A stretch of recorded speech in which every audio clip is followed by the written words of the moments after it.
हम लोग श्रीमद् भागवतम के प्रथम स्कंद के 17वें अध्याय के 14वें और 15वें श्लोक को आज देखेंगे। आपने 13वें श्लोक में देखा था और 12वें में देखा था कि वह 13वें में देखा था आख्या ही वृषभद्रम वह साधुनाम कृतागसाम वैरूप्य कर्तारम पार्थानाम कीर्ति दूषणम। ये श्लोक परीक्षित महाराज बोल रहे हैं बैल को और कह रहे हैं कि आख्या ही, आप बताइए, व्याख्या कीजिए, आख्या रिपोर्ट दीजिए। जो लोग कोर्ट के मामलों में जानते हैं उसमें वो उसको इस शब्द को समझ रहे हैं। आख्या प्रस्तुत करने का मतलब होता है किसी विषय के संबंध में आपको रिपोर्ट देनी होती है। ये मामला ये हुआ। तो शायद भागवत से शब्द लिया गया है आख्या ही। आख्या करिए, बताइए। किसको बोल रहे हैं? वृष, बैल। फिर कह रहे हैं भद्रम वह, आपका कल्याण हो। कैसे कल्याण, क्यों कल्याण होगा? कहते हैं साधु नाम, आप ईमानदार हैं। अकृतागसम, आपने किसी के प्रति कोई अपराध नहीं किया है। आत्मवैरूप्य कर्तारम, आपका शरीर का, आत्म मतलब शरीर, आपके शरीर को कुरूप विरूप कौन किया है? आपके तीनों टांग कौन काटे हैं? इसको बताइए। और पार्थानाम कीर्ति दूषणम, जिसने पार्थों के पृथा के पुत्र यानी पांडवों की कीर्ति में दूषण प्रदान लाने का प्रयास किया, ऐसा कौन है? अर्थात मैं उसको दंड दूंगा, ये बताइए, ये बताइए वो व्यक्ति कौन है, ये पूछ रहे हैं। इस प्रकार से आपका कल्याण होगा। अब इस श्लोक में क्या लिंक दिया गया है? यदि आप कहें कि उसको बतलाने से कल्याण कैसे संभव है, तो इसका उत्तर दे रहे हैं श्लोक में। आप कह रहे हो भद्रम वाह, पिछले श्लोक में बोला, तो मैं उसका वर्णन करूंगा कि किसने मेरे पैर काटे हैं, इससे मेरा कल्याण कैसे हो जाएगा। मान लीजिए बैल ये प्रश्न करे, तो उसके उत्तर में परीक्षित महाराज श्लोक बोल रहे हैं। जनेनागस्य अघम युञ्जन् सर्वतो अस्य च मद्भयम् साधूनां भद्रमेव स्यात् असाधु दमने कृते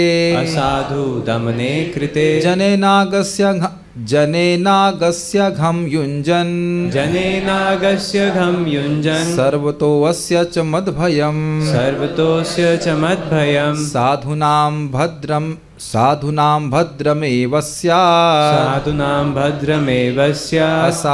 स्यात् असाधु दमने कृते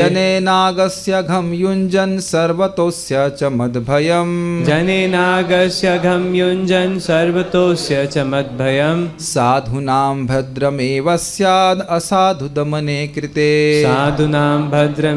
स्यात् असाधु दमने कृते। अब उत्तर समझ में आ रहा है? उन्होंने पूछा कि मेरा भद्र कैसे होगा, तो कह रहे हैं असाधु दमने कृते, असाधु व्यक्तियों का दमन करने से साधुओं का भद्र होता ही है। बोले चलिए अनुवाद देख लीजिए।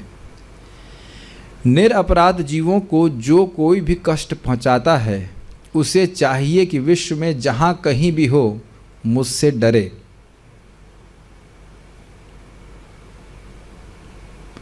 अब यह क्यों बोल रहे हैं? ये हो सकता है ना कि कोई व्यक्ति किसी का मर्डर करके भाग जाए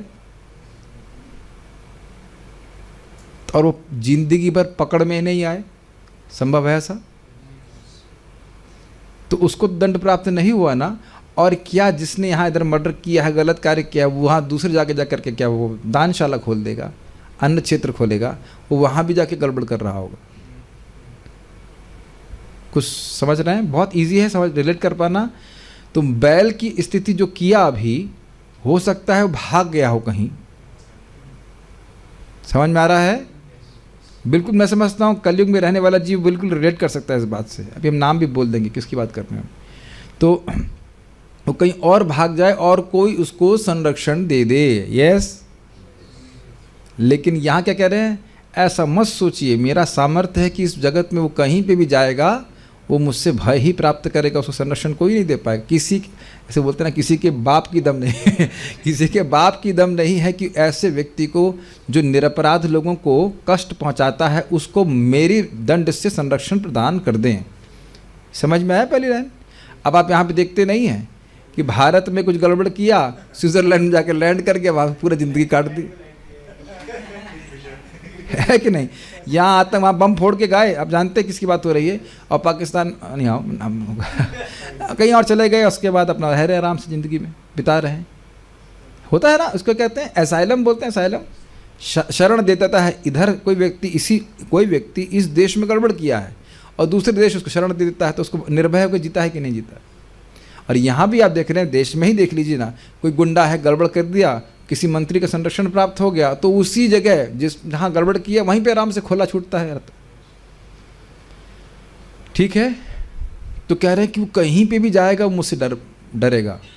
तो ऐसा मत सोचिए कि अगर आप बताएंगे तो उसको दंड प्राप्त नहीं होगा, दंड होगा प्राप्त। दंड प्राप्त करने से क्या होगा, तो कह रहे हैं दुष्टों का दमन करने से निरपराध व्यक्ति को स्वतः लाभ पहुंचता है।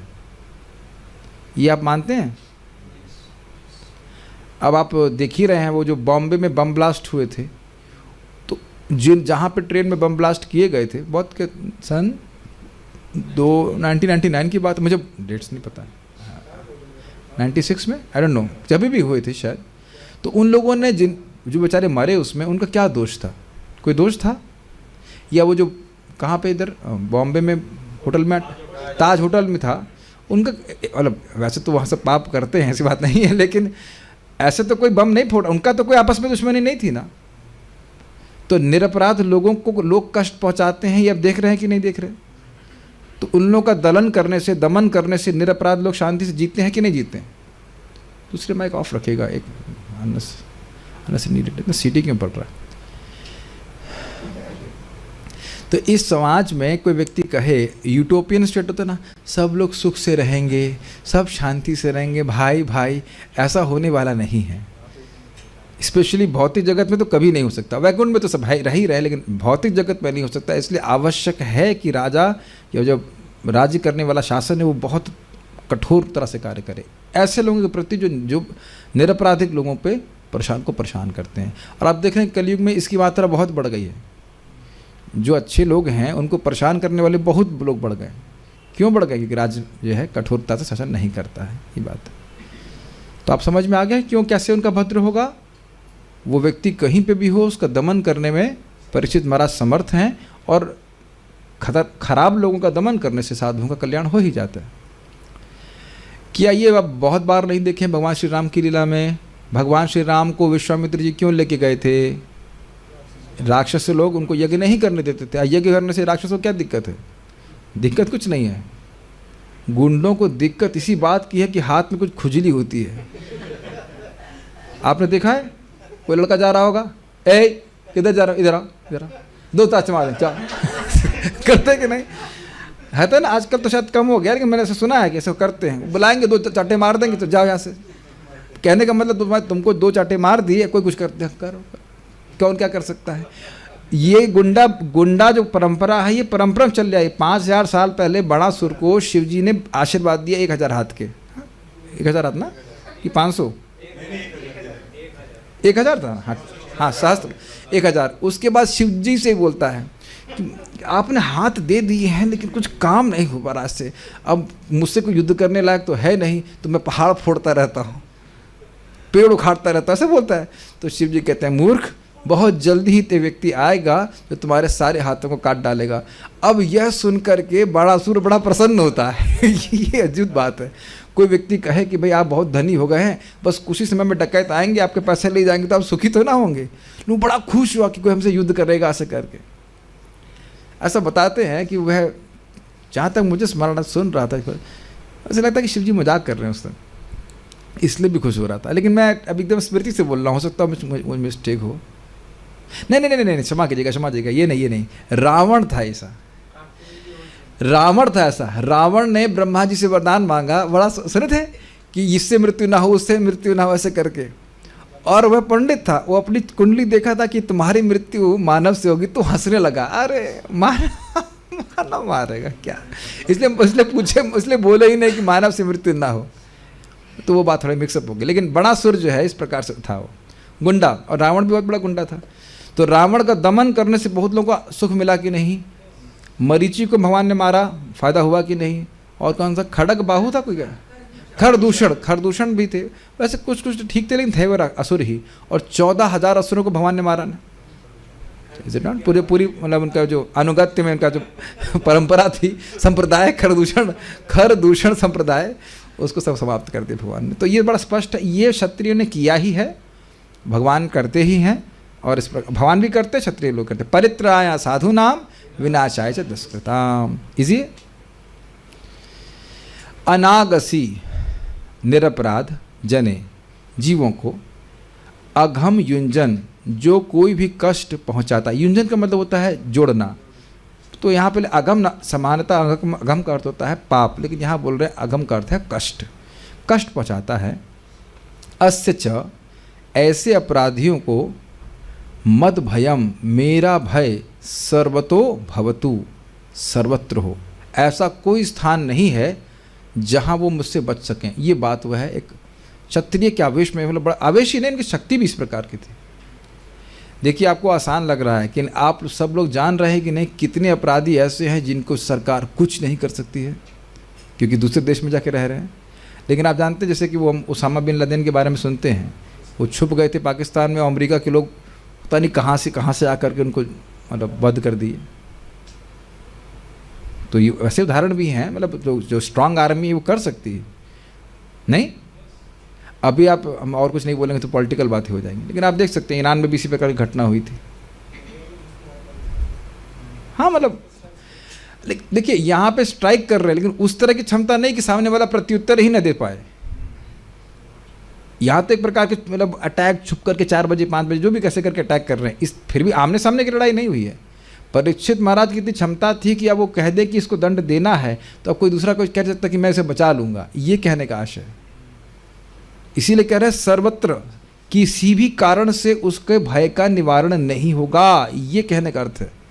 जो व्यक्ति अपराधियों को जो व्यक्ति निरपराध लोगों को परेशान कर रहा है, उसके भय का निवारण परीक्षित महाराज से किसी भी प्रकार से नहीं होगा, वो किसी तरह बच नहीं सकता, ये कहने का आशय।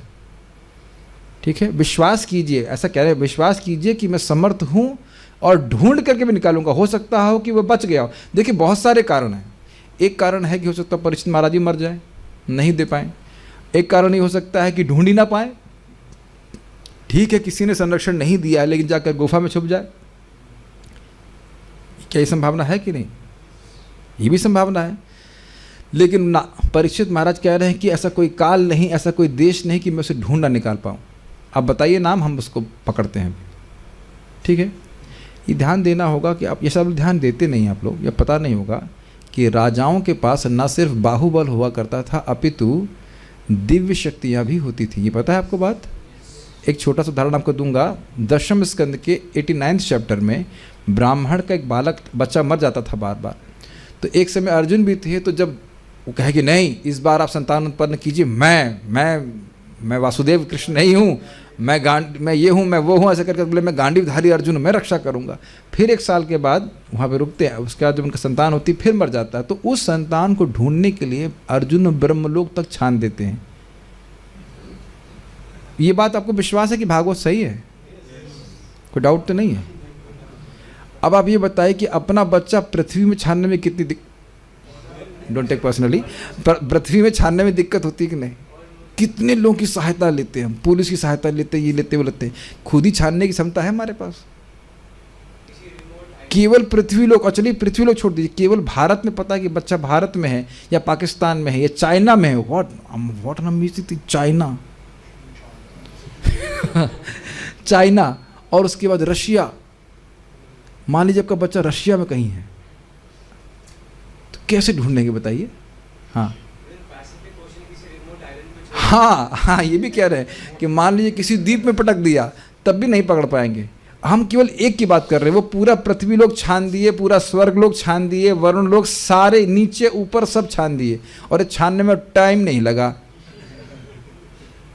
क्योंकि उसके बाद ही तो व्रत ले लिए, नहीं मिला हमको, हम अग्नि में प्रवेश कर रहे हैं। ये घटना ऐसा नहीं कि अब वो साल भर तक छान ही रहे हैं, ऐसा नहीं है। घंटे 2 घंटे की बात होगी, ये बहुत होगा, 24 घंटे की बात होगी, मुझे नहीं पता कितना समय, लेकिन बहुत समय नहीं लगा था। Can you imagine that potency? Unimaginable नहीं? आप लोग पढ़े होंगे इसको, तो अभी ध्यान दिए इस बात को। ये ध्यान दिए थे कि ब्रह्मलोक तक छान दिए थे वो। हाँ आप तो, हाँ ये बहुत ही नॉन इमोशनल व्यक्ति है, क्यों आता है क्लास में? हमको बहुत दुख लगता है, किसी भी जो इमोशन, कुछ तो इमोशन लाने चाहिए ना। कथा सुनते हैं, ये हमको पता है ऊपर से ब्रह्म। एक अभी बोल दूँ ना कि एक छोटा सा क्या कहते हैं, हाँ ये लास्ट टाइम ये, अब रुक जाओ, अब इन्हीं का मजाक बनाते हैं, हमें दिखाते हैं पब्लिक में इनका मजाक बनाना। देखिए सब वक्त लोग, देखिए ये डिवाइस, देखिए ये डिवाइस इनको बोलना था कि जा कर के मेरे रूम से लेके आ जाओ, नहीं ला पाई। हाँ ब्रह्मलोक से बोले जाते हैं, हाँ अरे तो सामर्थ्य पे कम से कम कुछ इमोशंस तो लेके आओगे। अरे बाप रे ब्रह्मलोक, अच्छा ऐसा करके सोच रहे, हाँ ब्रह्मलोक ऐसे कथा सुन रहे हो, ठीक है, आते कथा में कुछ तो भाव होना चाहिए। ये आश्चर्य है। तो मैं खाली बोल रहा था कि परीक्षित महाराज का कितना सामर्थ्य है। और ये भी समझ लीजिए कि उस जमाने में ऐसे राजा लूलू नहीं हुआ करते थे, अन्य लोग भी राजा बहुत शक्तिशाली हुआ करते थे, है कि नहीं? किम पुरुष लोग, अब सोचो ना कहाँ कहाँ कितने कितने शक्तिशाली, कोई तो संरक्षण देता, कहते नहीं कोई संरक्षण नहीं दे सकता है। हमको आप लोग लगता है कि मैं थोड़ा भाव में जाता हूँ, लेकिन आपको थोड़ी विरोध की बात बोलता हूँ। एक बार एक माता जी ने श्रीमद् भागवतम क्लास में परम पूज्य राधा रमन महाराज को पूछा कि सुरुचि जो सौतेली माँ थी, उसको दुख नहीं लगा कि बालक ध्रुव से ऐसा बोला? तो महाराज एकदम दांत भींच के बोलने के, हमको सही में बहुत खराब बोली थी उसने, छोटे से बच्चे को इतनी बुरी बात बोली, हम होते तो हम तो उसकी गर्दन दबा देते बड़े हम तो होते तो गर्दन दबा ऐसा कैसे बोल सकते हैं 5 साल के बच्चे को? तो आप देखिए कथा बोलते बोलते व्यक्ति का उसमें आवेश हो जाता है। परम पूज्य राधा गोविंद महाराज बोल रहे थे ऐसे कि व्यक्ति हाथ पैर से भी कथा करता है। कहते एक पंडित जी कथा कर रहे थे और फिर ऐसे करते करते लात से किसी को ऐसे मारे, मतलब भाव में इस प्रकार से आ गए। कथा बोलते बोलते कुछ तो वो किसी को होगा कि लात मारना, तो लात चला के दिखा रहे थे कि कैसे लात मारी जाती। नहीं हाँ थोड़ा भाव वाली बात है सर, हाँ भाव की बात, भाव अमेजिंग बात है नहीं?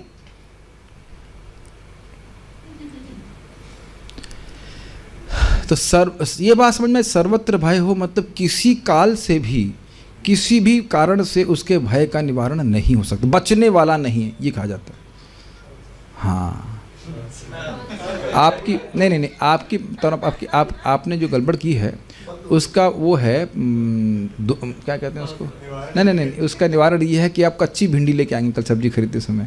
भिंडी बहुत वो आ रही है, बुढ़ी भिंडी आ रही है, ठीक है, नहीं उसी में एडजस्ट हो जाएगा, चाहे वो 500 रुपये महंगी आए, लेकिन कच्ची भिंडी लाना, छोटी वाली, ठीक है ना, बुढ़ी वाली नहीं जिसमें जाल रहता। जब भी तो कह रहे भाई कैसे मेरा भद्र होगा, तो कह रहे असाधु दमने कृते, दुष्ट व्यक्तियों के दमन किए जाने पर साधु नाम ईमानदार व्यक्तियों का भद्रम एवं स्याद, कल्याण निश्चय ही होगा। अच्छा ये थोड़ा समझ में आ रहा है आपको? ये बहुत सिंपल बात है। यहाँ पे कितने 30 लोग 40 लोग बैठे हैं, एक व्यक्ति चाहिए पूरी कथा को डिस्टर्ब करने के लिए, उसको निकाल दीजिए, क्लास टाइम से आराम से हो जाएगी। हाँ सब लोग शांति से बैठे हैं कि नहीं? अगर एक व्यक्ति बीच में हल्ला करने लगे, कभी कभी होता है बीच में आ जाते हैं सब लोग वो तो हाइट हो गया। कभी कभी बीच में ऐसे लोग हमारे मंदिर में हम देखे हैं, आपने देखा, एक नाम नहीं रख रहा है, एक भक्त रोज 8 बज के मान लो 20-25 मिनट पे आएंगे, 8 बजे क्लास में समझ रहे किसी बात कर रहा हूँ, और अपना वो कमंडलू उसमें वो रहेगी प्लेट, टन टन टन टन करके बजते हो जाएगा, और पूरी क्लास में से बीच में आएंगे और सबसे आगे जाके बैठ जाएंगे। तो क्लास में एक दिक्कत आ रही है ना, इस तरह से एक व्यक्ति चाहिए ना क्लास डिस्टर्ब करने के लिए। उस व्यक्ति को हटा देने से बाकी सारे लोग तो शांति से बैठ क्लास सुन रहे हैं कि नहीं? इस तरह पूरे समाज को ले लीजिए। एक उदाहरण आप समझिए, कितने लोग जॉइंट फैमिली से हैं यहाँ पे? 1 2 3 लोग हैं, सब जॉइंट फैमिली नहीं जाते हैं। आप जानते हैं कि जॉइंट फैमिली में एक खूबी होती है, एक मनहूस व्यक्ति जरूर होता है उसमें एक मिनिमम, और ऐसा रहेगा कि उसको सुबह से शाम तक एक बार किसी से झगड़ा करना जरूरी है। हम गलत तो नहीं बोल रहे हैं, हम तो अपने अनुभव से बोल रहे हैं, और बाकी लोग भी अपना अनुभव कर रहे होंगे। और सब परिवार वाले सोचते हैं यार ये नहीं होता परिवार में, तो हम शांति से जी लेते हैं, है कि नहीं? समझ में आ गया ना? तो जो परीक्षित महाराज बोल रहे हैं वही तो आप लोग भी बोल रहे हैं कि एक असाधु व्यक्ति का दमन हो जाए, हट जाए, शांत हो जाए, तो हम बाकी सारे साधु लोग शांति से जिएंगे। यस, टीम में ही नहीं भाई साहब, ब्रह्मचारी आश्रम में भी ऐसा होता है। कौन? परम पूज्य राधानाथ महाराज बोल रहे थे, जहाँ तक मैं उनको कोट कर रहा हूँ, मैं सुना हूँ बात, यानी सॉरी, क्षमा कीजिए, महाराज नहीं, राधे श्याम प्रभु बोल रहे थे। राधे श्याम प्रभु बता रहे थे, कह रहे थे कि ब्रह्मचारी, किसी भी ब्रह्मचारी आश्रम में एक ब्रह्मचारी जरूर गड़बड़ होगा, ताकि जो लीडर है वो नम्र हो जाए, वो सहिष्णु हो जाए। ये रहता ही है। मतलब गड़बड़ का मतलब हो सकता है झगड़ा नहीं करेगा तो साधना नहीं करेगा, साधना कर लेगा तो सेवा नहीं करेगा, कुछ ना कुछ ऐसा रहेगा कि आपको सहना ही पड़ेगा। और तो इतनी परेशानी नहीं होती है, लेकिन हर जगह ऐसा होता है। खैर उसको बहुत दुष्ट नहीं कह सकते, भजन तो कर रहा है कम से कम। लेकिन ये बात आप लोग दृष्ट देख रहे हो कि नहीं? तो इस बात, ये सिद्धांत है। एक व्यक्ति चाहिए लोगों को परेशान करने के लिए, उसको हटा दीजिए, सब लोग शांति से रहेंगे। ये बात है। भगवान का हटाना थोड़ा अलग प्रकार का है। भगवान बड़े मजेदार हैं।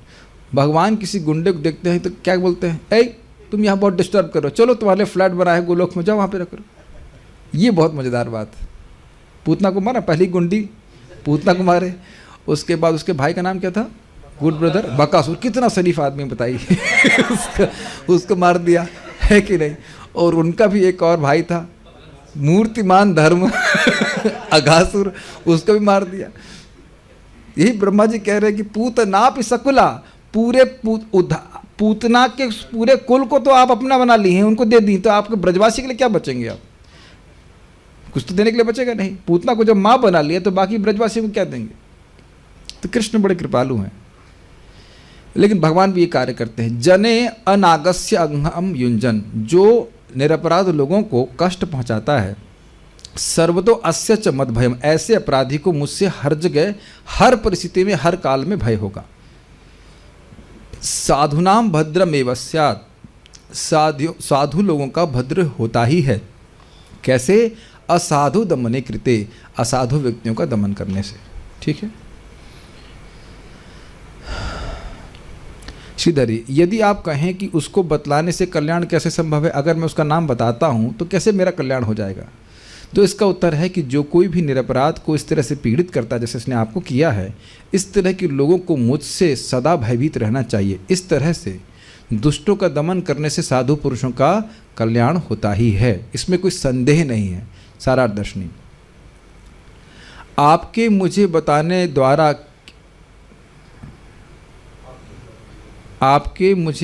द्वारा कि यह अपराधी कौन है,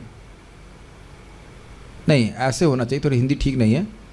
यदि मैं आपको बताना चाहिए, आपको मुझे बताने द्वारा कि वह अपराधी कौन है, उसमें मेरा भय उत्पन्न हो गया। ओ होगा, ये समझे? कहने का आशय यह है कि यदि मैं आपको बताता हूं, कली में रहने वाले लोग तो समझ रहे हैं इस बात को, यदि मैं आपको बता देता हूं कि इसने मेरे संग गलत किया है तो और भय उत्पन्न होगा। अभी टांग काटी है, बाद में गर्दन भी काट देगा। अब मैं समझता हूँ ये बात तो कलयुग में रहने वाला जीव बहुत आसानी समझ लेगा, सतयुग वाला भले ना समझ पाए, क्योंकि ऐसा होता नहीं था। त्रेता द्वापर में भी ऐसा नहीं होता था, लेकिन कलयुग में तो बिल्कुल स्पष्ट समझ में आ रहा है। कोई व्यक्ति आहत करता है किसी को और फिर बताने भी नहीं देता है, गवाही भी नहीं देने देता है, यहाँ तक कि गवाही देने वालों को भी जान से मार देते हैं, है ना? यस, तो लोग गवाही देने भी नहीं जाते डर के मारे। परंतु यद्यपि आप मुझे उसके विषय में नहीं भी बताएंगे, हाँ अब देखिए दूसरा एंगल देखिए, फिर भी समस्त परिस्थितियों में वह मुझसे भयभीत होगा। मैं ढूंढ ही निकालूंगा कि इसने किया है, मार दूंगा उसको। ये थोड़ा सा अलग एंगल समझ रहे हैं? क्योंकि वह जो किसी निर्दोष प्राणी को हानि पहुंचाता है, वह सर्वतः अर्थात सभी कारणों से मुझसे भय करेगा। सभी कारणों से भय करेगा कि शायद शस्त्र से मार दें, क्या अस्त्र से मार दें, रात में आ जाएं, दिन में आ जाएं। वो होता है ना कि अब हम रात में तो कम से कम चैन से सो लें। सुने हैं शब्द आपने? कम से कम रात में तो चैन से सोने दो। किसका याद आ रहा है आपको? वेरी गुड, कंस का। कंस को न दिन में चैन न रात में चैन, यहाँ तक कि पत्नी उसकी पीली साड़ी पहन के आती थी तो सोचता कृष्ण आ गया। साड़ी से भी भय हो रहा था, ये स्थिति थी उसकी। न दिन में चैन, यानी कि ऐसा नहीं है कि वह दिन में नहीं आएगा, है कि नहीं। किसी परिस्थिति में मान लो कोई खतरनाक व्यक्ति है, वो दिन में आ जाएगा, लेकिन हम समझते हैं कि हम कभी कभी जान लेते हैं कि नहीं, वो रात में तो बिल्कुल नहीं आएगा। समझ रहे हैं मेरी बात रामकृष्ण प्रभु, है कि नहीं। अभी जो विशेष परिस्थिति में हम मान रहे थे ना कि दिन में आ गया है, लेकिन अब रात में तो बिल्कुल नहीं आएगा। या अब आश्रम का दरवाजा हम बंद कर लेंगे तो नहीं आएगा। करते ही कि नहीं सब लोग घर में। आश्रम केवल ब्रह्मचारी आश्रम नहीं, गृहस्थ आश्रम में भी लोग करते हैं ना कि डकैत थे कुछ थे, जो भी हमने ये बंद कर लिया, गेट चैनल लगा दिया, अब नहीं आएंगे। अब सोचिए कोई ऐसा व्यक्ति न जिसको गेट रोक सकता है, न पुलिस रोक सकती है, ना और कोई रोक सकता है, तब उससे कितने भयभीत होगा व्यक्ति। यस, यही बोल रहे सर्वतः, क्योंकि वह जो किसी निर्दोष प्राणी को हानि पहुंचाता है वह सर्वतः अर्थात सभी कारणों से मुझसे भय करेगा, वो बच नहीं पाएगा। अच्छा, और जरा विचार कीजिए, न्यूक्लियर बॉम्ब से डर लगता है कि नहीं? है, डरावना है, लेकिन कुछ लोगों ने ये व्यवस्था बना ली अभी कि वो ज़मीन के अंदर प्रवेश कर जाएंगे तो उनको न्यूक्लियर बॉम्ब भी प्रभावित नहीं करेगा। बंकर बोलते हैं ना कुछ भी, है ना। लेकिन परीक्षित महाराज के केस में तुम बंकर में घुस जाओ चाहे ज़मीन के अंदर धंस जाओ, तुम बचने वाले नहीं, मारा ही जाओगे। ये कहने का अर्थ है, कहीं किसी स्थान किसी काल में वो बचने वाला नहीं। आपके मुझे बताने द्वारा कि वह अपराधी कौन है, उसमें मेरा भय उत्पन्न होगा, आपके अंदर भय उत्पन्न होने की बात नहीं है, ये बोल रहे। परंतु यद्यपि आप मुझे उसके विषय में नहीं भी बताएंगे, फिर भी समस्त परिस्थितियों में वह मुझसे भयभीत होगा, क्योंकि वह जो किसी निर्दोष प्राणी को पहुंचाता है। दोबारा से रिपीट हो गया क्या? तात्पर्य, बेईमान दुष्ट लोग राज्य के कायर तथा नपुंसक शासनाध्यक्षों के कारण फलते फूलते हैं। अब काफ़ी कठोर शब्द प्रभुपाद बोल रहे हैं। नपुंसक को अगर हम सामान्य हिंदी में क्या बोलेंगे, हिंजड़ा कहा जाता है। और हिंजड़े प्राय बोलेंगे तो पता नहीं कोई केस ही ना करते, लेकिन हिंजड़े को लोग प्राय क्या कहते हैं, उसको चूड़ी पहन करके चलते हैं। ये नपुंसक शब्द की व्याख्या इसी प्रकार से की जा रही है। इतना अव्यवस्था है, गायों को मारा जा रहा है, सब कुछ किया जा रहा है, और आंख मूंद करके काला चश्मा ला के घूम रहे हैं। काला चश्मा और सफ़ेद कुर्ता, सफ़ेद कपड़ा, सूट, यही पहनते हैं ना मुस्लिम नेता लोग। हम किसी एक की बात नहीं कर रहे, जनरली ऐसे करते ना। सफ़ेद कपड़ा इसलिए पहनते हैं ताकि ये ना मालूम चले कि हृदय में क्या है, और काला चश्मा इसलिए पहनते ताकि ये ना मालूम चले किधर देख रहे हैं। नहीं, किधर देख रहे हैं, इस दृष्टि से देख रहे हैं, है ना। जनरली इसी तरह से करते नहीं, मैं गलत तो नहीं कह रहा हूँ, सफ़ेद ऐसे पहन लेते हैं लोग। किंतु जब शासन, देखिए हमारे पास सामर्थ्य ना हो तो एक अलग बात है, लेकिन पूरी पुलिस है, क्या कहते हैं, एनएसजी कमांडोज हैं, है कि नहीं, और आर्मी आपके पास है, और फिर भी अपनी ही माँ का कत्ल करवा रहे हैं। गाय है ना हमारी माता। भाई हम साधु लोगों के पास तो कोई हथियार नहीं, हमारे पास तो कोई सामर्थ्य भी ना, हमें चलाने की शक्ति कुछ भी नहीं हमारे पास, लेकिन गाय एक माता है कि 7 माता में से। आप बताओ, कोई लड़के की माँ का कत्ल हो रहा है, उसके पास सामर्थ्य हो रोकने का, और फिर भी ना वो उसको बचाए, तो क्या कहेंगे आप उसको, बताइए? नपुंसक कहेंगे ना। पूरा सामर्थ्य, भाई वो खुद कमजोर हो तो अलग बात है। क्या भारत की सरकार के पास सामर्थ्य नहीं है कि गायों की हिंसा रोक दे? एक ही दिन में, हम पहले भी बोल चुके हैं, ये नपुंसकता है कि नहीं? कि नपुंसकता था ना, ऐसे सामने बैठे देख रहे हैं हिंजड़े की तरह, है ही बात है, हिंजड़ापन ही तो है, और क्या बताइए। इसी बात को बोलते हैं ना, कार्पण्य दोषो अपतः स्वभाव। नहीं, भगवान किस प्रकार डांटे थे ये, कुतस्तवहा कश्मलमिदम विषमे समुपस्थितम अनार्य जुष्टम अस्वर्गम अकीर्तिकरम अर्जुन। हमको बड़ा इसमें बोलते हुए क्रोध आ रहा है कि इतना ज़्यादा, बाकी सब जगह कोई, जैसे कोविड से कितना लड़ने का प्रयास हो रहा है कि नहीं, कितने लाखों करोड़ जो है खर्च कर दिए गए, और गायों को बचाने के लिए लिटरली अंधे हैं, इज इट नॉट?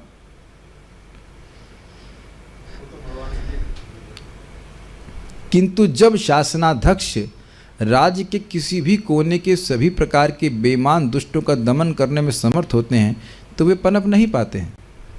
जब दुष्टों को दृष्टांत रूप से दंडित किया जाता है तो समस्त भद्रता स्वतः ही उसके पीछे पीछे आती है। ये एंगल तो हम लोग देख ही नहीं पाए। देखा आपने कि एक चोर है, बहुत बड़ा गुंडा है, ये बहुत अच्छी बात है, ध्यान से सुनिएगा, एकदम सच्ची घटनाएं हैं ऐसी। एक गुंडा है, उसको गोली मार दी जाए तो बाकी लोगों को भय होता है कि भाई पुलिस बड़ी कर रही है, तो भद्र अगर अब जो कहते हैं ना, मतलब खराब लोग होंगे भी तो वह अभद्र करने में डरेंगे।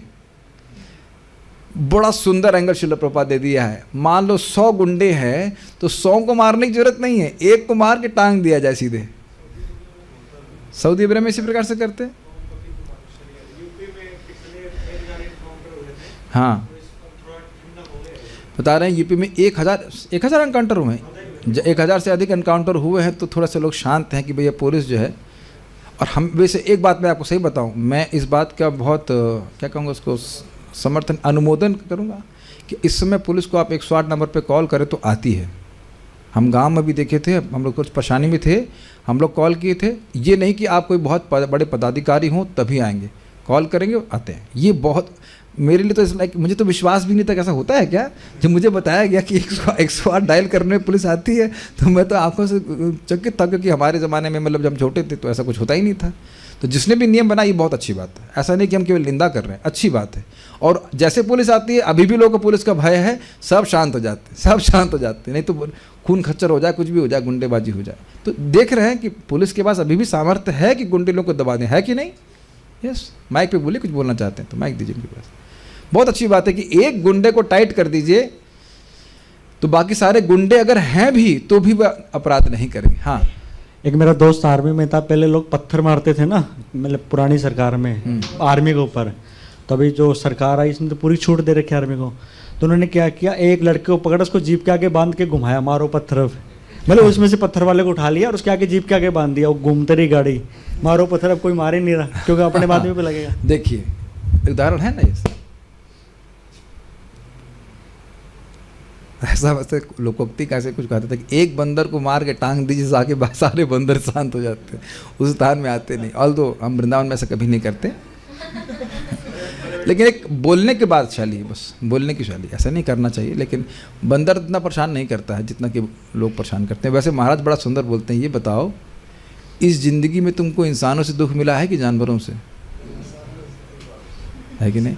बहुत, हाँ मतलब बहुत होगा तो बस एक चश्मा छीन के ले जाएगा, और मेरा ले जाता है तो ले जा तू मतलब गुस्सा भी नहीं तो ले जा भाई, मैं दूसरा ले लूँगा, मेरा बैकअप है, कोई दिक्कत नहीं। मजाक नहीं कर रहे, ये जो चश्मा पहना हूँ ना ये लेके चला गया था, मैंने कहा ले जा, तो अगले दिन वापस वहीं पड़ा हुआ था, मैं लेके वापस आ गया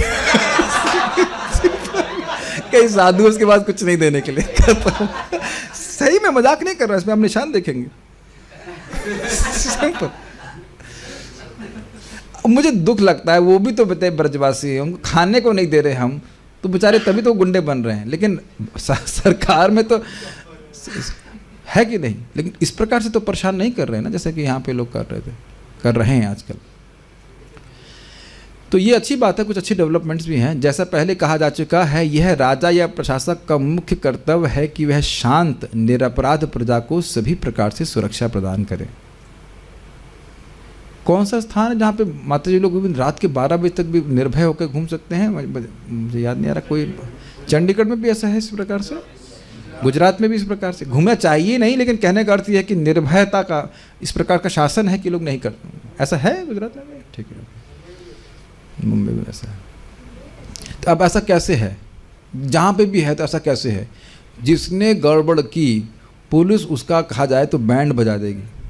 और पता है बैंड कैसे बजाना चाहिए? बिल्कुल बैंड ही की तरह बजाना चाहिए, जैसे पब्लिक में बैंड बजता है ना, डिग डिग डिग डिग डिग डिग डिग डिग करके। सही में जो लोग इस प्रकार से माता जी लोग को परेशान करते हैं तो उनकी पिटाई होनी चाहिए और खूब जम के लठ पड़ना चाहिए, ताकि दोबारा अन्य लोगों की हिम्मत नहीं पड़े इस प्रकार से तब वाकई सबको माता जी ही दिखाई पड़े, समझ रहे ना। हाँ, ऐसा रहता है। भगवान के भक्त स्वभाव से शांत तथा निरपराध होते हैं, अतएव यह राज्य का मूल कर्तव्य है कि वे हर एक को भगवत भक्त बनने में सहायता करे। ठीक है, अब आप समझ पा रहे हैं कि जो अभद्र करने वाले लोग हैं वो लोगों को भक्ति नहीं करने देंगे, परेशान करेंगे। इस तरह स्वतः ही सारे नागरिक शांत तथा निरपराध होंगे। अब प्रभुपाद जी यहाँ पे एक दूसरा एंगल भी दे रहे हैं, कह रहे हैं अगर सबको भगवत भक्ति में लगाओगे तो गुंडा बनेगा ही नहीं कोई। ऑब्वियसली सारे लोग स्वीकार नहीं करेंगे, लेकिन अधिक अधिक लोग स्वीकार कर लेंगे इस बात। अब इसमें भी एक है दृष्टांत, भागवत में ही आता है। भरत महाराज ऐसे थे कि उनके राज्य में कोई भी व्यक्ति मुक्ति भी नहीं चाहता था। सोचिए कितने अच्छे लोग थे, इतने वे भगवान की भक्ति करके संतुष्ट थे। बोलने ही वाला था, पानी का पीने ले दीजिए। गोप कुमार जब ब्रह्मा बनते हैं, बृहद भागवतामृत में वर्णन आता है, तो वह ब्रह्मांड के हर जीव को शुद्ध भक्ति में लगा देते हैं। It's a great challenge, amazing. 2 4 5 लोगों का प्रचार कीजिए, उन्हें भक्ति में लगा सके तो भी बहुत बड़ी बात है। पूरे ब्रह्मांड को लगाने का सामर्थ्य कितना अधिक है, हर जीव को, बैक्टीरिया को भी। उन लोगों को विश्वास नहीं होगा, लेकिन शास्त्र में है उस बात का वर्णन। तब राजा का एकमात्र कर्तव्य रह जाएगा बेईमान दुष्टों को दमन करना। मतलब जो भक्ति का मौका दिए जाने पे भी भक्ति नहीं करते, फिर अब उनको तो क्या कहा जाता है ना, लातों के भूत बातों से नहीं मानते, तो फिर उनको वैसे ही करना पड़ेगा। इससे सारे मानव समाज में शांति तथा एकता आएगी। एक श्लोक और देखिए। अनागः स्व इह भूतेषु, अनागः स्व इह भूतेषु, य आगसकृन् निरङ्कुशः, यन् आगस्कृन् निरङ्कुशः, आहर्तास्मि भुजं साक्षात्, आहर्तास्मि भुजं साक्षात्, अमर्तस्यापि सांगदम्, अमर्तस्यापि सांगदम्। तो मान लो बैल कहें, अरे भाई आप कह रहे हो कि आप बताओ कि आपके प्रति अपराध किसने किया। अरे मान लो देवता हुआ तो ठीक है, आप इंसानों से लड़ लेंगे, मान रहा हूँ, और देवता हुआ तब क्या करेंगे? कुछ कठिनाई आ जाएगी कि नहीं? मैं आपको बता दूंगा और वो देवता निकला, आप कुछ कर नहीं पाओगे, तो अब तो हम पर और परेशान करेगा कि नहीं करेगा? तो यहाँ कह रहे देवता भी क्यों ना हो, मैं उसकी भुजा सहित उसको खाड़ के फेंक दूंगा। इतना सामर्थ्य, कहने का अर्थ यह है कि मेरे से कोई युद्ध करने की सामर्थ्य नहीं रखता है। और ये कठिन बात नहीं है, ये कोई क्या कह सकते हैं, सामान्य भाषा में फेंक नहीं रहे हैं। फेंकना समझते हैं, मतलब अतिशयोक्त, बहुत बोलना, ऐसा नहीं है। अर्जुन करके दिखा चुके हैं कि अकेले ही अर्जुन और भगवान श्री कृष्ण के साथ थे। सामर गणम, याद आ रहा है आप लोगों को? इंद्र को तरसा विजित्य, इंद्र को अमर देवताओं के संग जीत लिया, बड़ी आसानी से जीत लिया था। तो उन्हीं के परंपरा में है और उन्हीं के सामर्थ्य से युक्त है। तो इसलिए कह रहे हैं अगर देवता भी होगा तो भी वह बचने वाला नहीं है। क्या तो राजा थे बताइए। आजकल के तो राजा को देवताओं पे विश्वास ही नहीं है, तो देवताओं की बात, जैसे झगड़ा करने की तो बात छोड़ दीजिए। जो उद्दंड व्यक्ति निरपराधियों को सताकर अपराध करता है वह मेरे द्वारा उखाड़ फेंका जाएगा, चाहे वह बाजूबंद तथा अन्य अलंकारों से युक्त स्वर्ग का निवासी ही क्यों ना हो। कहने का क्या आशय है? पहली बात तो यह है कि देखिए स्वर्ग का निवासी है तो हमसे बहुत अधिक सामर्थ्यवान है, और अब कह रहे हैं बाजूबंद और अलंकारों से युक्त। मान लो कहने का अर्थ है कि वहाँ कोई बहुत बड़ा देवता भी क्यों ना हो, बहुत शक्तिशाली सामर्थ्यशाली देवता भी हो, तो भी मैं उसको उखाड़ फेंकूंगा, मतलब उसको मार डालूंगा, इतनी क्षमता है मेरे पास। अलग अलग अर्थ थोड़ा और लिएंगे, उसको देखेंगे अभी। यह निरंकुशः, अंकुश समझते हैं? अंकुश का होता है जो हाथी को कंट्रोल करने के रखा जाता है, तो निरंकुश का अर्थ होता है जिस पे किसी का कोई कंट्रोल नहीं हो। यह मतलब जो निरंकुश यानी उच्छृंखल या उद्दंड व्यक्ति, जिसको कोई दंड ना दिया जा सके, जिससे कोई कंट्रोल ना कर सके। दंड का मतलब केवल पनिशमेंट नहीं होता है, दंड का मतलब होता है नियमन में रखना।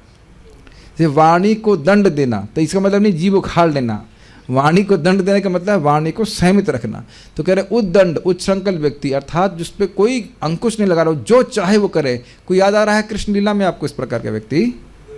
वाह, अमेजिंग, यही सोच रहा था मैं। द्विविध गोरिल्ला कुछ भी कर रहा था, और बलराम और भगवान बलराम और भगवान कृष्ण चुप इसीलिए थे कि उसको उसकी सेवा याद थी। आप लोग तो डिवोटी हैं। कब की थी सेवा? जब भगवान श्री राम आए थे तब। कब आए थे भगवान श्री राम? पिछले कल्प में नहीं, पिछले मनवंतर में आए थे, उसमें की गई सेवा द्विविध की याद थी, इसलिए मारे नहीं। फिर जब बहुत ज़्यादा अपराध किया तब बलराम जी उसको मारे। लेकिन बहुत बड़ा गुंडा था, पढ़ लीजिएगा, किलिंग ऑफ द्विध गोरिल्ला करके है, कौन सा चैप्टर है मुझे पता नहीं, अब देख लेना, दशम स्कंद में। तो वो बहुत बड़ा गुंडा था इस प्रकार का, उद्दंड व्यक्ति। तो ऐसा उद्दंड व्यक्ति यदि अनागसु भूतेषु, निरपराध जीवों को इह, इस जगत में आगसकृत अपराध करता है। देख रहे हैं, आगसकृत, आगस मतलब पाप, अनागस मतलब निष्पाप, सीख पा रहे हैं। तो अनागसुसु, जो व्यक्ति पाप रहित है, उन जीवों में, भूतेषु, उन जीवों को यह, इस जगत में आगसकृत, उनके प्रति अपराध करता है। उन्होंने कुछ नहीं किया फिर भी अपराध करता है। ये गुंडों का स्वरूप लक्षण है, तटस्थ लक्षण, सॉरी कार्य है कि वह कुछ नहीं होगा, जबरदस्ती झगड़ा करेंगे आपसे, परेशान करेंगे आपको। साक्षात अमर्त्यापि, वह चाहे साक्षात देवता भी क्यों ना हो। मर्त मतलब इंसान जो मरेगा ही, और अमर्त मतलब जो नहीं मरता है, लेकिन इसका अर्थ यह है कि बहुत लंबे समय तक जीने वाला देवता। तो यद्यपि वह देवता भी क्यों ना हो, सांगदम, सांगदम का अर्थ होता है उसके बाजूबंद इत्यादि, तो उसके बाजूबंद तथा अन्य सजावट से युक्त भुजम यानी भुजा को आहर तास्मी, मैं काट डालूंगा। इसको समझने का प्रयास कीजिए। जैसे यहाँ पे क्या हुआ है, बैल के पैर काट दिए, कैसे काटे होंगे, अस्त्र शस्त्र से। कैसे चलाया होगा, ऑब्वियसली। समझ में आ गया, समझ में आया मैं क्या कह रहा हूँ। विशेष रूप से हाथ की बात क्यों कर रहे हैं इधर, क्योंकि बैल, समझ रहे हैं, हाथ से ही काटा होगा, इसलिए वो स्मरण कर रहे हैं कि हाथ से ही अपराध किया गया होगा, इसलिए मैं उसका हाथ उखाड़ लूंगा। चाहे यद्यपि उसका हाथ बहुत मतलब सजाया गया है, यानी कहने का अर्थ यह है कि यदि वो स्वर्ग में भी सम्मानित क्यों ना हो। भाई किसी को बहुत अच्छा सोना वोना पहना हुआ है तो बहुत धनाढ्य होगा, बहुत सम्मानित व्यक्ति होगा, फिर भी उसकी भुजा को उखाड़ लूंगा, ठीक है। अनागसु इह भूतेषु, निरपराध जीवों को इस जगत में यह आगस कृन, जो व्यक्ति अपराध करता है, तो ऐसा कहेगा अरे अपराध कैसे करता है, जो लोग अपराध नहीं कर रहे हैं उनके प्रति अपराध क्यों करता है, तो कहते हैं निरंकुशा, क्योंकि कोई उस पर शासन नहीं कर रहा है। तो आप क्या कर लेंगे, जब कोई शासन नहीं कर रहा तो आप क्या कर लेंगे, तो कहते हैं आहर तास्मी भुजम साक्षात, कह रहे हैं कि मैं उसकी भुजा ही उखाड़ लूंगा। ऐसे बोलते हैं ना, ऐसे तो बोलते हैं, भुजा उखाड़ लूंगा उसकी मैं। तो कहने मान लो देवता हुआ, तो कहते हैं साक्षात अमर्त्यापि सांगदम, उसकी भुजा में बहुत सारे अलंकार होंगे, फिर भी भुजा उखाड़ दूंगा। कहने का अर्थ है कि जान से मार दूंगा। ये तो नहीं कि ये माउस ले लीजिए, ऐसा नहीं है। वो भुजा उखाड़ने का मतलब है जान से मार दें, खत्म कर दें। समझ रहे हैं, ये सब बातें समझ लेनी होंगी। भुजा उखाड़ने का मतलब है जो प्रभुपाद समझा रहे हैं, उसी को उखाड़ के फेंक दूंगा, खत्म कर दूंगा, मार डालूंगा उसको, ये बात। ओके श्रीधरी, इस दुष्ट को दंडित करने में मैं असमर्थ हूं, आप इस तरह की शंका ना करें। समझ में आया। इस बात को राजा ने अनागसु इत्यादि श्लोक से कहा। अपराधी को आगसकृत कहते हैं। आगस मतलब पाप और कृत मतलब करने वाला। निरपराधों को दंडित करने वाला चाहे देवता ही क्यों ना हो, उसकी भुजा को मैं जड़ से ही काट दूंगा। इस बात को सांगदम कहकर सूचित किया गया। सांगदम अर्थात बाजूबंद वगैरह। सांगदम बाजूबंद भुजा के पास में ही पहना जाता है, नहीं? हाँ, ऑलमोस्ट ऊपरी भाग में, तो खत्म कर दूंगा, सारा अर्थ दर्शनीय। किंतु यदि कोई आपसे भी बलवान हो तब क्या होगा? आप कह रहे हो कि हम दंड दे पाएंगे, हर जगह उसे दंड प्राप्त होगा, आपसे बलवान हो तब क्या करेंगे? एक बार इस पर सच्ची घटना बता रहा हूँ कि कोई व्यक्ति बोल रहे थे, हम नाम नहीं रख रहे हैं, तो कह रहे आज तक मैं किसी से हारा नहीं।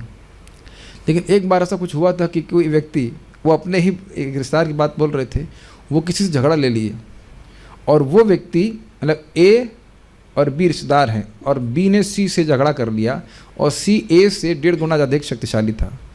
तो वो सोचे कि हम दोनों मिलके मारेंगे उसको, तो बी तो भाग गया और ए की पिटाई हो गई। हम नाम नहीं रख रहे हैं, लेकिन सच्ची घटना है, हमको स्वयं पता है। समझ में कहते एक ही बार हम पिटे हैं। हम लोग सोचे दोनों मिलके मारेंगे, और उसने हमको पिटाई कर दी। तो क्या इस प्रकार से परीक्षित महाराज ना, वो सब पे ड्योड़े ही पड़ने वाले हैं।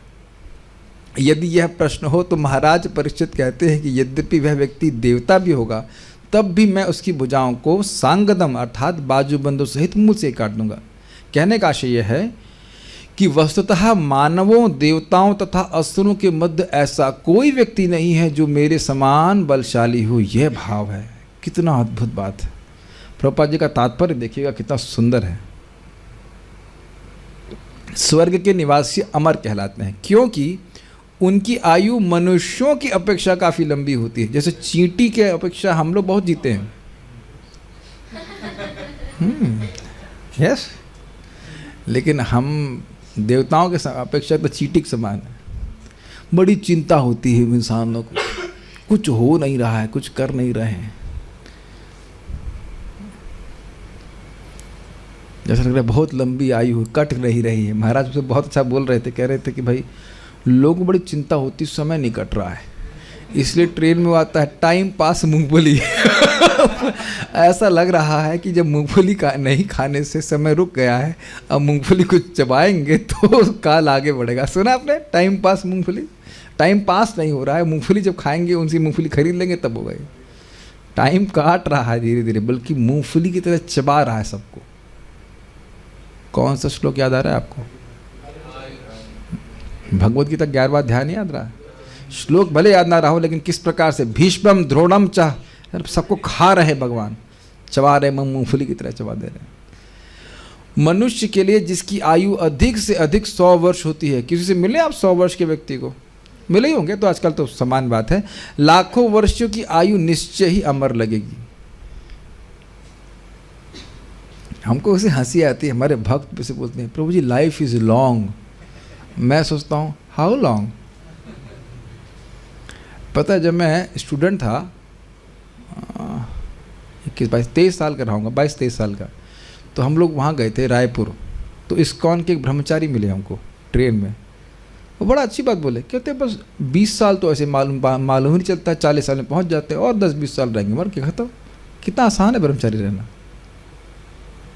मुझे आज भी वो बात याद है। वो आज व्यक्ति आज भी ब्रह्मचारी है, लाल कपड़े में है। मुझे आज बता रहे थे, कल परसों ने, आज नहीं कल परसों की बात बता रहे थे, वो क्या ना त्रिभुवननाथ प्रभु को तरह 10 साल से रह रहे हैं यहाँ पे। शॉक्ड। मुझे अभी भी विश्वास नहीं, उस 10 साल पता ही नहीं चला कि 10 साल से रह रहे हैं। मुझे तो ऐसा लगता है अभी कुछ साल पहले आए। आपको कितना समय हो गया पार्थ प्रभु? 8 साल। 8 साल। और ऐसा लगता है ना कि अब से रिसेंटली कभी आए ना, अभी तो आए ऐसे करके। 5 साल आपको भी हो गया इस प्रकार से। बहुत जल्दी आप अनंत समय में जाने वाले।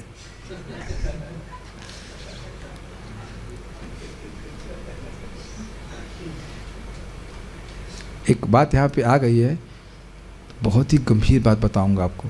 जिस रूम में माता जी रह रहे हैं अभी, उसी रूम में सनातन प्रभु के एक गुरु भाई थे, उनका नाम क्या था? संकीर्तन प्रभु। आप जानते हैं उनको? संकीर्तन प्रभु चाइना में प्रचार करते ब्रह्मचारी, वो रह रहे थे। और कार्तिक का समय था। एकदम वो मेरी आंखों में आंखें डालकर बोले, इस टाइम उनको कैंसर हो गया था, शरीर छोड़ने का समय था, और बोले थे you don't know what it means to peep into, मैं पैराफ्रेज कर रहा हूँ, पीप या look into eternal life. It was mind blowing. कह रहे तुम लोग समझ नहीं पा रहे हो, क्योंकि अब वो मृत्यु के पास नहीं है। वो मृत्यु के पास नहीं है। वो उनको भगवान की कृपा थी, बहुत अच्छे भक्त, बहुत अच्छे ब्रह्मचारी, बहुत अच्छे जापक थे, उनको अनंत जीवन दिख रहा था। सी वंडरफुल रियलाइजेशन। कार्तिक का समय था। जीवन समाप्त नहीं होता है भक्त का। It's a beginning of eternity, अगर ऐसे कहा जाए तो बिगिनिंग ऑफ इटर्नल लाइफ, शाश्वत जीवन की शुरुआत। या दूसरे एंगल से देखिएगा, ये बहुत अच्छी बात है, ध्यान से सुनिएगा। भक्तों का संग प्राप्त हुआ मतलब it's the beginning of an end. This is mind blowing if you think about it. It's a beginning of an end of all your misery. आपके सारे दुखों की समाप्ति की शुरुआत है। प्रभुपाद जी के शब्द हैं और भगवान के अनुसार ही हैं कि हम सबका परफेक्शन 100% गारंटीड है। हम सब लोग भगवान के पास जाएंगे। सर्वधर्मो जितः विष्णु नाम मात्रैक जल्पकः सुखेन याम गतिम यान्ति नापित सर्वधार्मिकः। जो सारे धर्मों को छोड़कर भगवान विष्णु का नाम, केवल नाम बोलता है, हरे कृष्णा कृष्णा कृष्णा हरे हरे, हरे राम राम राम हरे हरे, तो बड़े सुख से जिस गति को प्राप्त कर लेता है वह सारे धर्मों को करने वाला भी प्राप्त नहीं कर सकता है। It's a beginning of an end. Don't do anything foolish by hearing someone who's more foolish than us.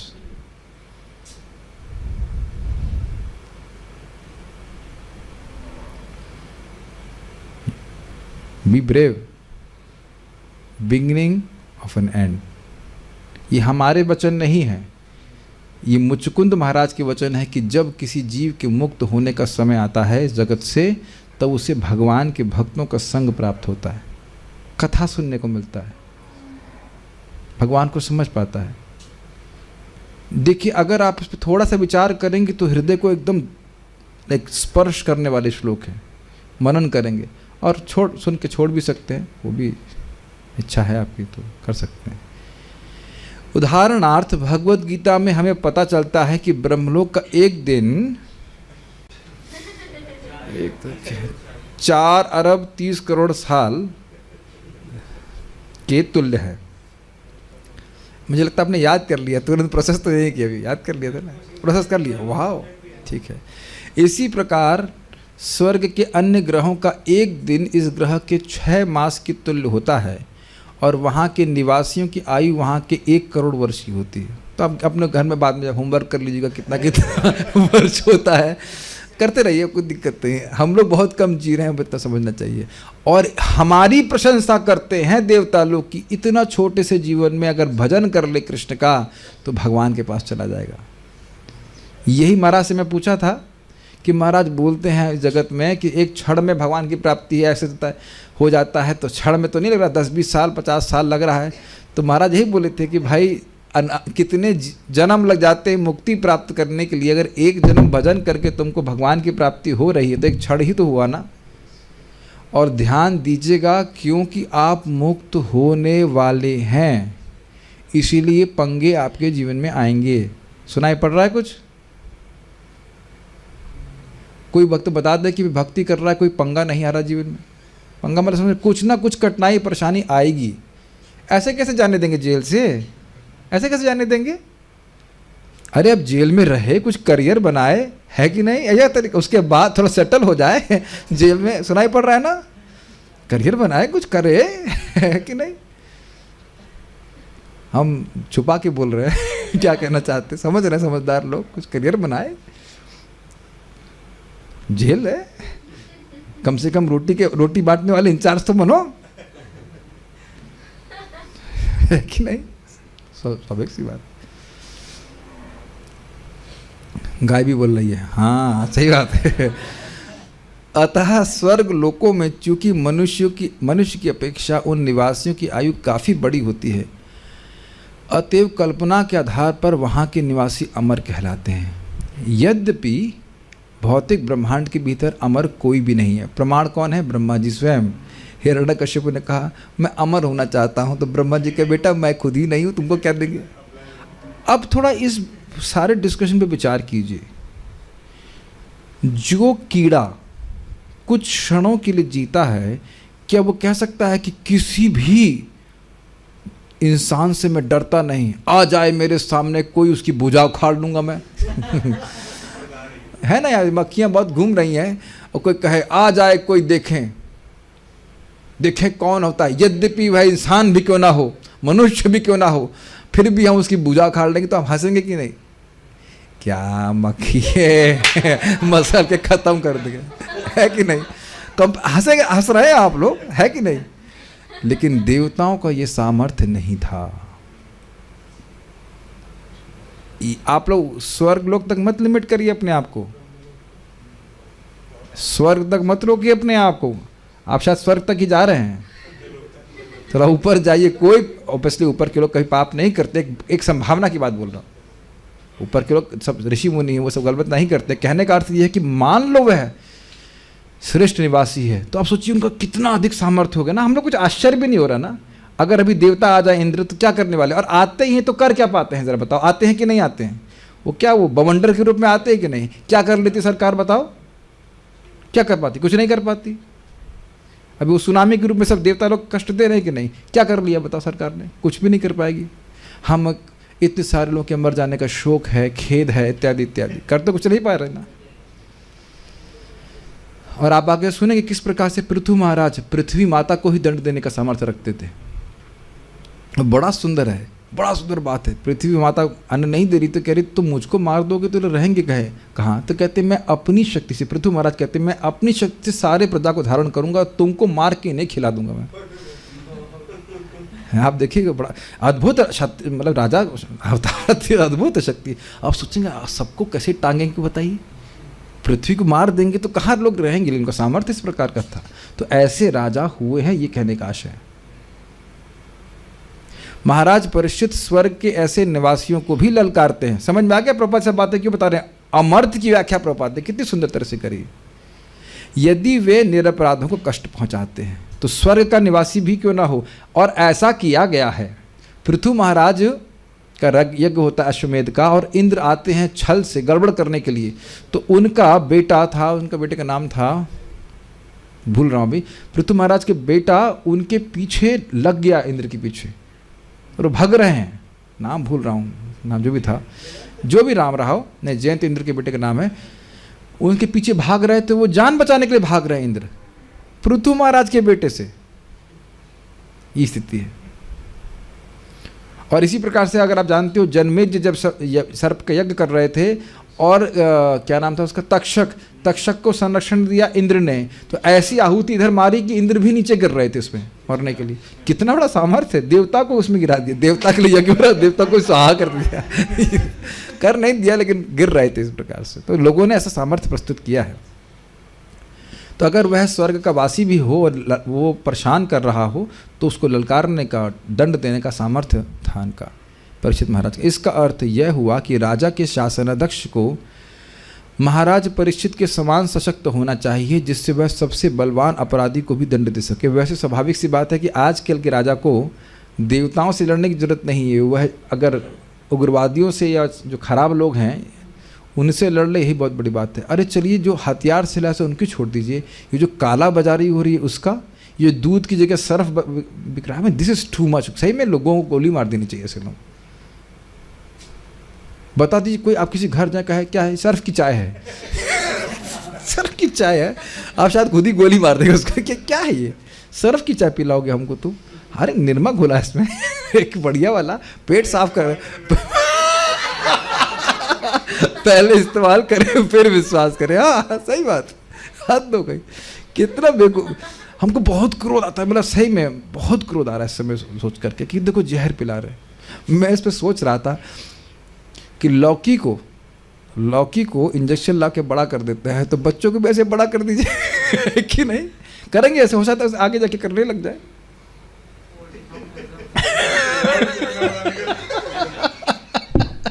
हो सकता होने लग जाए कि पता लगा बच्चा बहुत परेशान कर रहा है, रात में डिस्टर्ब कर रहा है, एक इंजेक्शन लगाओ, अगले दिन बड़ा हो गया बच्चा है कि नहीं। इट्स अमेजिंग ना। राज्य के शासनाध्यक्ष का यह सिद्धांत होना चाहिए कि जो ईश्वर के आदेशों की अवमानना करने वाला अपराधी है उसे सदैव दंडित किया जाए। अच्छा, एक और आप देखेंगे बात, सामर्थ्य की तो बात छोड़ दीजिए, ईश्वर के आदेश को खुद ही पालन नहीं कर रहे हैं तो दूसरे को क्या पालन करने के लिए बोलेंगे, और दंड देने की तो बात ही छोड़ दीजिए। तो ये सब बातें हैं। तो यहाँ पे परीक्षित महाराज ने कहा कि यदि वह देवता भी होगा तो भी मैं निरपराध व्यक्ति के ऊपर अपराध करने वालों को दंड देने का सामर्थ्य रखता हूँ, इसलिए आप बताइए। आगे वो क्या प्रश्न करेंगे उसको हम कल देखेंगे। कोई कमेंट है यहाँ पे? तो विजिताश्व, हाँ विजिताश्व, ठीक है, आपने तो सब पढ़ लिया है। ओके, नाम भूल जाता हूँ। Okay, so we'll stop here. Shrimad Bhagavatam की जय, श्रील प्रभुपाद की जय, निताई गौर प्रेमानंदे।